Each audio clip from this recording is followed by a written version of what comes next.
जीवित परमेश्वर गौरव प्रशंसा हो अनेक दिन पर पुणी थे आज यूट्यूब मध्यम आपण मान पाखक पहुँची आसथिबारु मु प्रभु धन्यवाद दूची। अवश्य विलंब होती कारण मो सान पु जे मोर रेकर्डिंग करती स्टूडियो काम करती से घरे आबसेंस थिले से बहुत विलंब आपण मान पाखक पहुँची पारिछि। गत दुईटी अध्याय रे उद्धाकाश नीत विषय नहीं मु अनेक विषय आपण मान पाखर उपस्थापन करने चेष्टा करुच्ची। मु एक्चुअली प्रोफेशनल बाइबल टीचर नुहे आपण मान पाखक बाइबल अध्ययन नहीं पहुँचाई मत अनेक कनसर्न स्ट्रगल दे जावाक पड़ुछि। मो पाई प्रेयर करंतु जेपरि मु प्रांजल भाव में क्लारिटी सहित बाइबल अध्ययन को आपण मान को पहुँचाई पारिबी। गत थर द्वितीय अध्याय रे जेतबे आम मैंने आलोचना करूँ उद्धाकाश नीत प्रभु यीशु ख्रीष्टर पृथ्वी को द्वितीय आगमन से समय पार्थक्य नंबर 13 रे मु अब्राहम को नाम परिवर्ते आदम को नाम उच्चारण करिछि। क्षमा मागुछि। आदम को तो नुहे किंतु अब्राहम को सदाप्रभु परमेश्वर प्रतिज्ञा करथिले जे मु तुमको एही देश देबी। आज द्वितीय अध्याय रे आम मैंने आलोचना करिबा उद्धाकाश नीत कहले आमने कौन बुझुचु एवं प्रभु यीशु कहीं मध्याकाश को आसुछंती तांकर उद्देश्य कौन ए दुईटी विषय नहीं आमने प्रांजल भाव में आलोचना करिबा। प्रथम थेसलोनिकीय 4 पर्व तार 16 एवं 17 पदरे अति सुंदर भाव में मध्याकाश को नीत हेबा घटना लेखा जाइछि। आसंतु प्रथमे आमने ताहा पढ़िबा। कारण प्रभु आपे आदेश दे प्रधान दूतों स्वर और ईश्वर को तुरीवाद्य सहित स्वर्गरु अवतरण करिवे। से जो मैंने ख्रीष्ट थाई मरी अच्छा से मैंने प्रथमे उठिबे। पर आम्भे माने जते लोक जीवित रही अवशिष्ट थिबु प्रभु सहित साक्षात करने आम मैंने से मेघमाल शून्यमंडल को नीत हेबु। यही प्रकार आम मैंने सर्वदा प्रभु सहित रहिबु। एठी आम देखुचु जे उर्ध्वाकाश को नीत हेबा विषय कहुई। उर्ध्वाकाश को नीत हेबा अर्थ कौन आम कौन बुझुचु। जितेबाला प्रथमे नूतन नियम को ग्रीक भाषा लिखाला तांकर हार्पाज अर्थ अधिकार सहित दखल करनेबा बा छड़े नेबा। आउ ए हार्पाज ग्रीक शब्द को लैटिन रे रापुर बा रापुरा कहा जाए। ए लैटिन भाषांतर रु इंग्लिश भाषा को रैप्चर बोली आमने ट्रांसलेशन कलु एवं यही इंग्लिश लैंग्वेज रु आमने ओडिया को उर्ध्वाकाश को नीत हेबा बोली आमने कहूचु। उर्ध्वाकाश को नीत हेबा घटना होची जे आमने आखिर पिछुड़ा के हठात माने जहाँ को कहते ट्विंकलिंग ऑफ द आई से मैंने कौन करेंगे ना ऊपर को छड़े कि देवे कहीं निज इच्छा आम रहीबू बा आम जीवनी बा विलंबर जीवनी एमती कहीं कहि परिबेनी। हठात प्रभु से को ऊपर को उठे नेबे। आ एटा होची मूल शब्द ग्रीक भाषार जो हार्पाज आम जहाँ कहूचु उर्ध्वाकाश को नीत हेबा। अतएव आम जो उर्ध्वाकाश को नीत हेबा बुझुचु ताहा होची जे आमन को आखिर पिछुड़ा के एक मुहूर्त आमन को मध्याकाश को उठे नियाजिब। उर्ध्वाकाश नीत घटना होची बही ही जिबार एक अवस्था बा अनुभूति। यही घटना रे जीवित विश्वासी माने आखिर पिछुड़ा के उर्ध्वाकाशर मेघमाला को नीत हेबे। मंडलीर उर्ध्वाकाश नीत हेबा घटना बा रूपांतरण घटना एलियो और हनकंकर अंतर्हित हेबा घटना सहित प्राय समान। यही प्रत्येक क्षेत्र में से व्यक्ति माने हठात अदृश्य हो जाइथिले बा स्वर्ग को नीत होइथिले। आमर प्रभु तांकर स्वर्गारोहण समय मध्य निजे स्वर्ग को नीत होइथिबार आमने प्रेरित 1 पर्वर 9 पदर आमने पढ़ुचु। लेखा जाए से यही समस्त कथा कहला उतारे से मैंने देखु देखु से ऊर्ध्व को नीत हेले आ खंडे मेघ ताहांकु से मानक दृष्टिगोचर घेनिगला।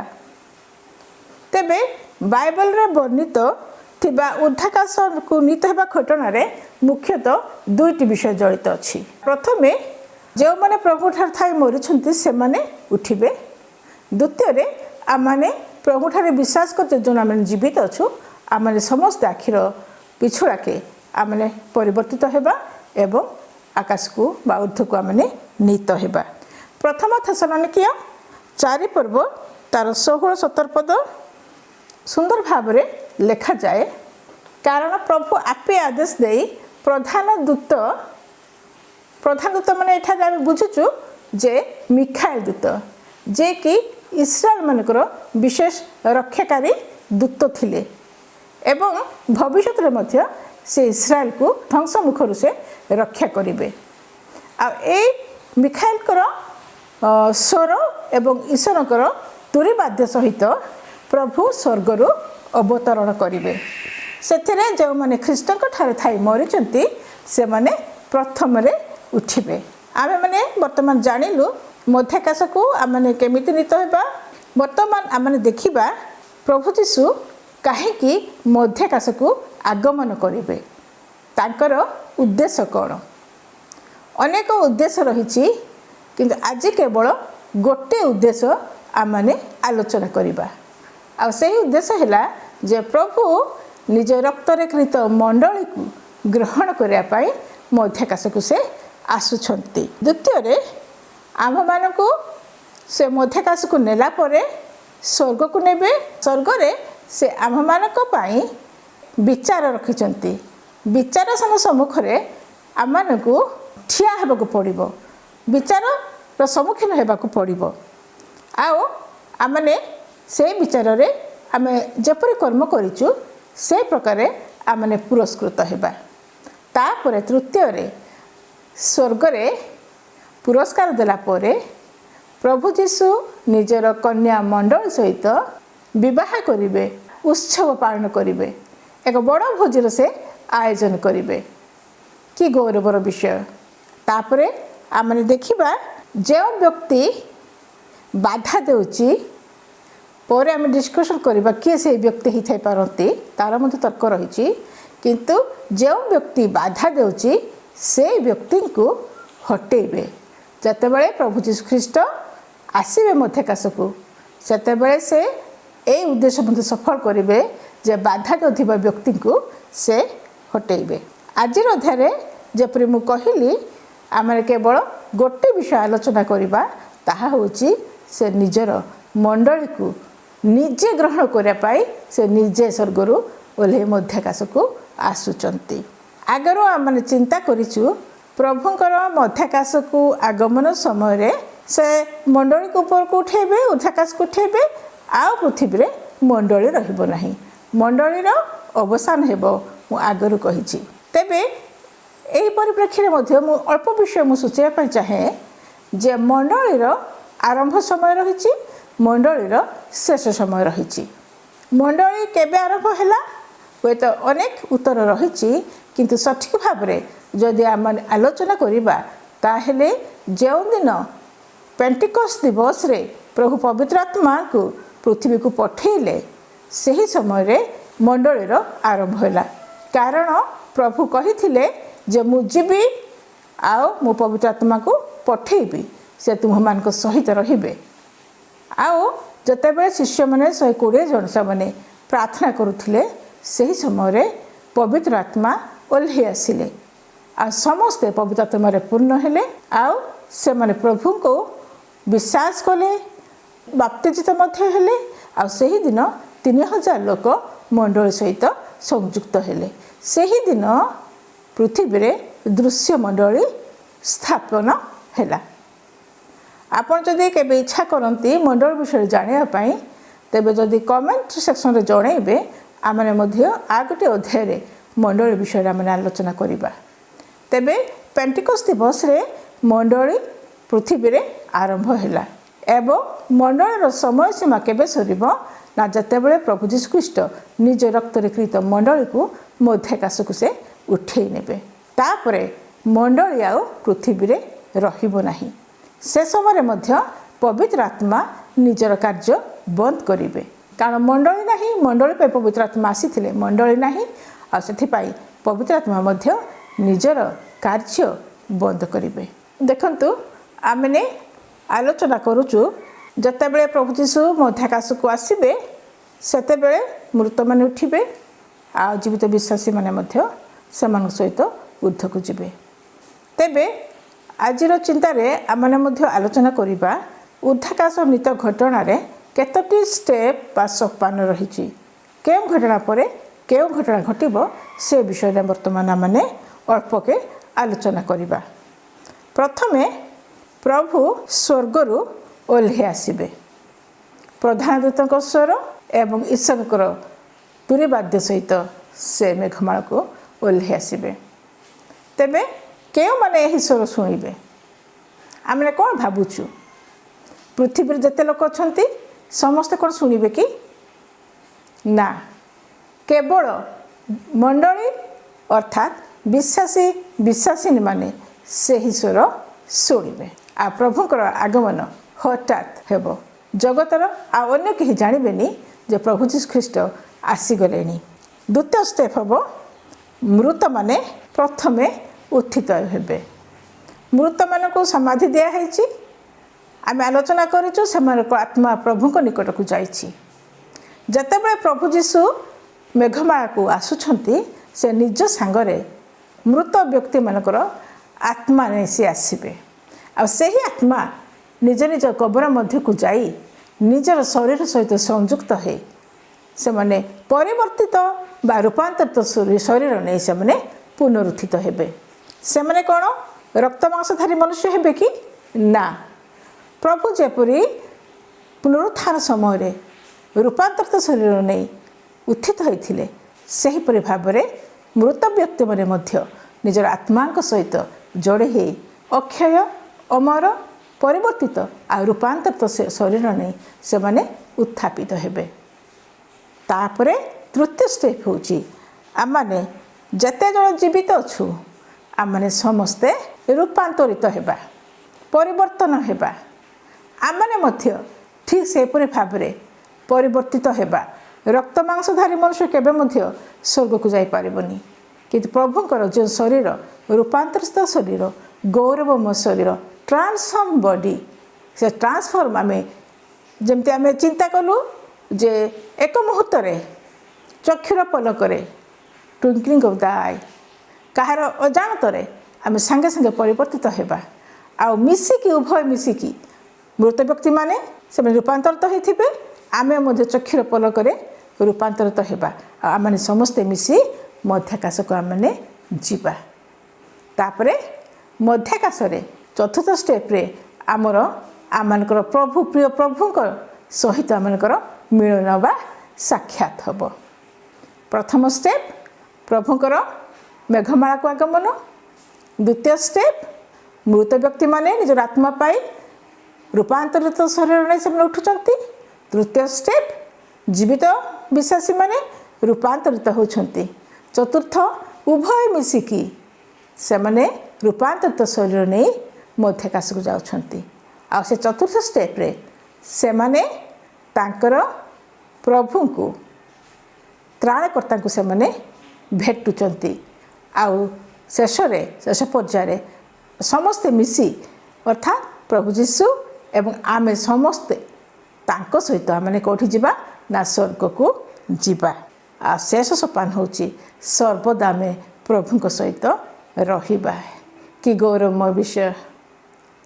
ଆପଣ କ'ଣ ଏହା ବିଶ୍ୱାସ କରନ୍ତି ପ୍ରିୟମାନେ? ଆପଣ କ'ଣ ପ୍ରସ୍ତୁତ ହୋଇଛନ୍ତି ସେ ଗୌରବମୟ ଦିନରେ ଗୌରବମୟ ପ୍ରଭୁଙ୍କ ସହିତ ରୂପାନ୍ତରିତ ଶରୀର ନେଇ ଗୌରବମୟ ଶରୀର ନେଇ ଭେଟିବା ପାଇଁ?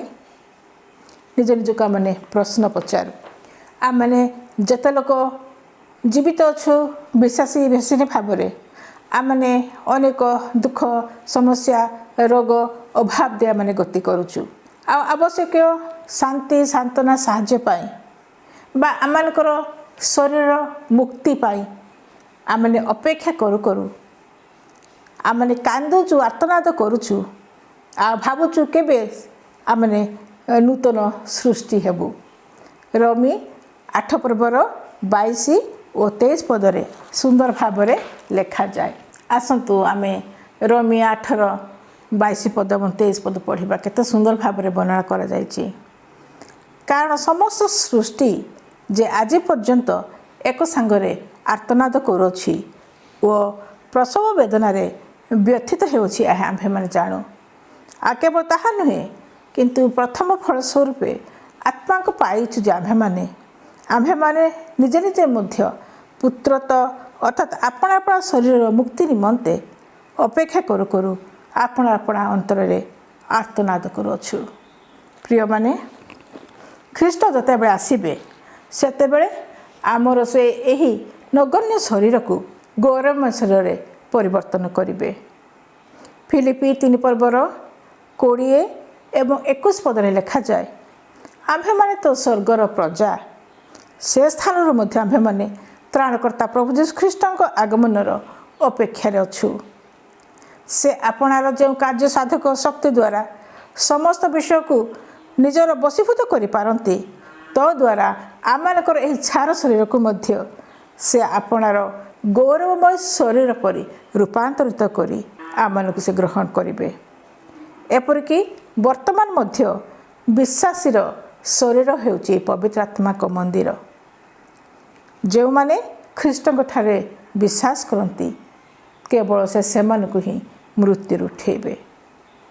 पुनरुत्थान एवं रूपांतरण मध्य दे आम्भ मानकु एक गौरवमय शरीर प्राप्त हेबाकु हेबो।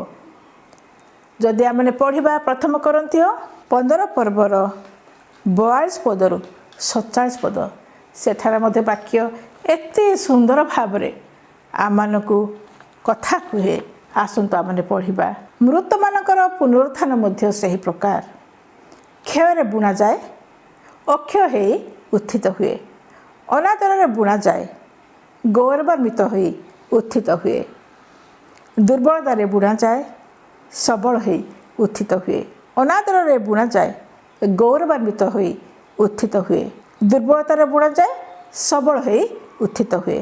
प्राकृतिक शरीर बुणा जाए, आत्मिक शरीर उत्थित हुए।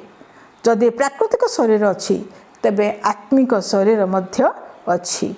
26 पदरे लिखा जाए, मात्र जहाँ आत्मिक ताहा प्रथम नुहे, किंतु जहाँ प्राकृतिक ताहा प्रथम परे आत्मिक। प्रथम मनुष्य पार्थिव मृत्तिकार निर्मित, द्वितीय मनुष्य स्वर्गरु आगत। केते सुंदर विषय। आमने यही क्षय शरीर पर आमने चिंता करुछु, किंतु पाउल एते सुंदर भाव रे आम को कहले यही शरीर परिवर्तन निहाती आवश्यक अछि। यही पद पर्व अनुजाई शरीर 6टी परिवर्तन हुए बोली आमने जानू। क्षय शरीर बुणा जाए, अक्षय हे उत्थित हुए, द्वितीय रे अनादर बुणा जाए, गौरवान्वित हो उत्थित हुए, दुर्बलतार बुणा जाए, सबल हो उत्थित हुए। प्राकृतिक शरीर ए जगतर शरीर जहाँ मृत्तिकार लीन हुए ताहा आत्मिक हो उत्थित हब। मोर शरीर समय अतिक सही शरीर पुणी अमर हो अनंत काल बास करने मोर शरीर जहाँ क्षय पाए मृत्तिकार लीन हुए ताहा पुणी अमर हो उत्थित हब। पार्थिव मनुष्य मृत्तिकार निर्मित, स्वर्गीय शरीर स्वर्गरु आगत। मृत विश्वासी माने कबर को पराजय करिवे, जीवित विश्वासी माने मृत्यु को पराजय करिवे। आमे माने समस्ते ताहाको सदृश हेबा एवं से जेपरि आमे माने मध्य सही परि ताहाको सहित देखा करि परिबा, साक्षात करिबा। प्रथम जोहन 3 पर्वर 2 पदरे लिखा जाए, हे प्रिय माने वर्तमान आमे माने ईश्वर संतान अटु। आमे माने कौन हेबा ताहा एपर्यंत आमे जानि नाहु, एपर्यंत आमे प्रकाशित होई नाही। आमे माने जानो जे से जेतेबेले प्रकाशित हेबे सेतेबेले आमे माने मध्य ताहाको सदृश हेबा, कारण से जेपरि आमे माने ताहाको सहीपरि भावरे दर्शन करिबा। केते सुंदर विषय, कि गौरवमय दिवस, कि सौभाग्यर विषय। आम पर यज्ञ जता माने प्रभु को परि हेबा। प्रभु गौरव पातु। यह हूँ विश्वासी मानकर गौरव मय आशा मो भरोसा। आम कौन एपाई प्रस्तुत हो प्रिय मान से एनी टाइम सी आसबे। आम जीवित थाऊ बा मृत्यु भोग कर थाऊ, आम मैंने मध्याकाश भेटी पारिबा कि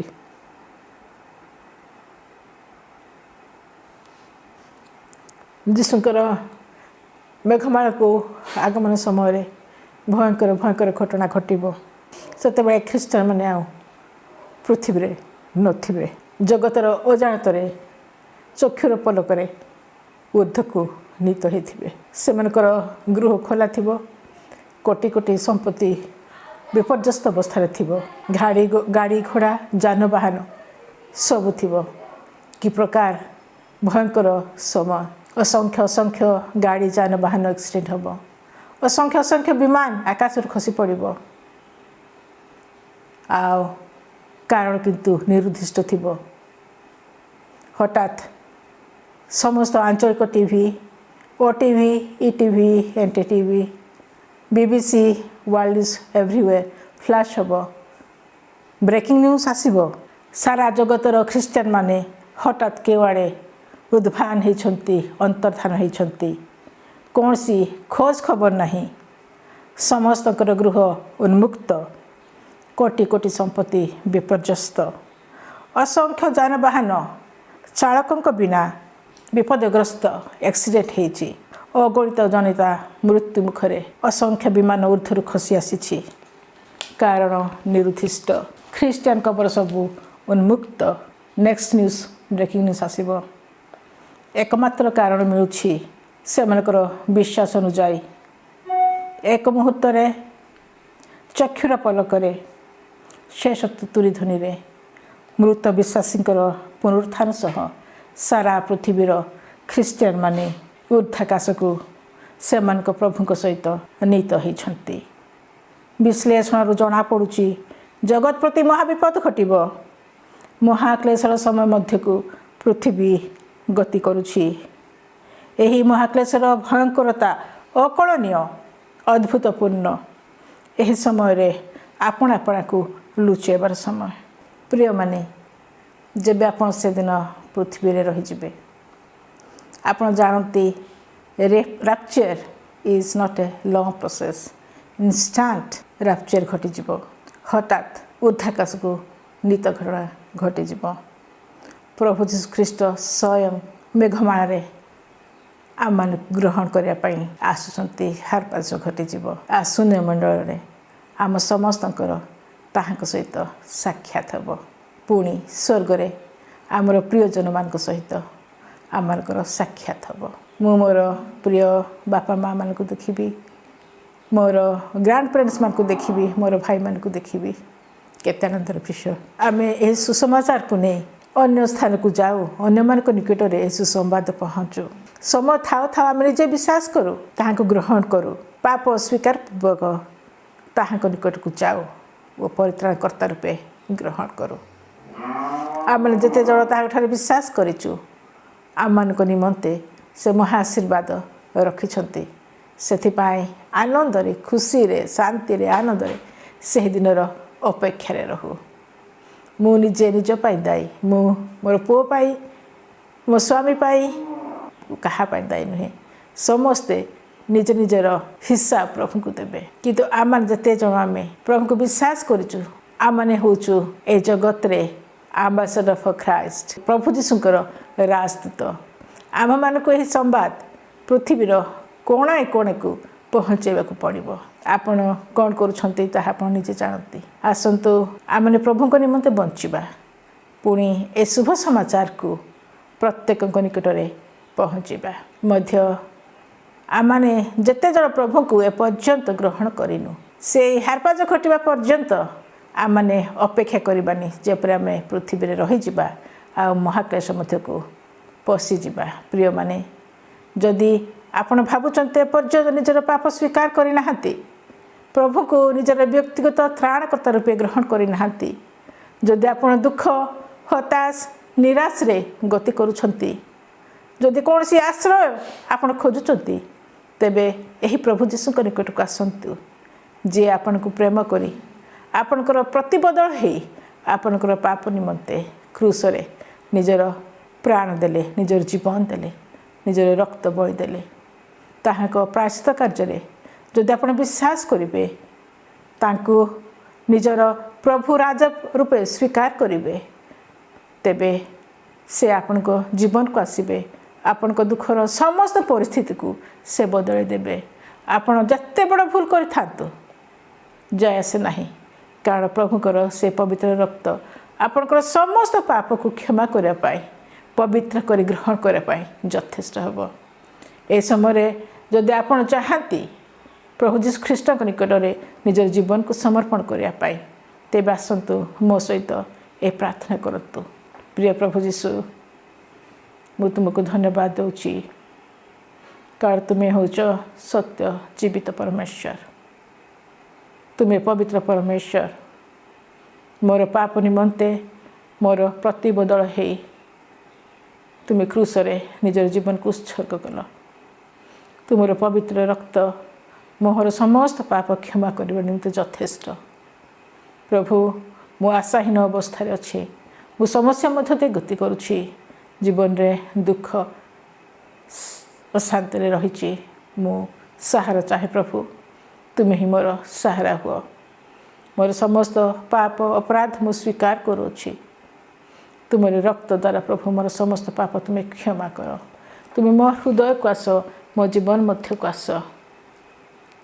ତୁମେ ମୋତେ ପାପରୁ ମୁକ୍ତି କର, ପରିତ୍ରାଣ କର।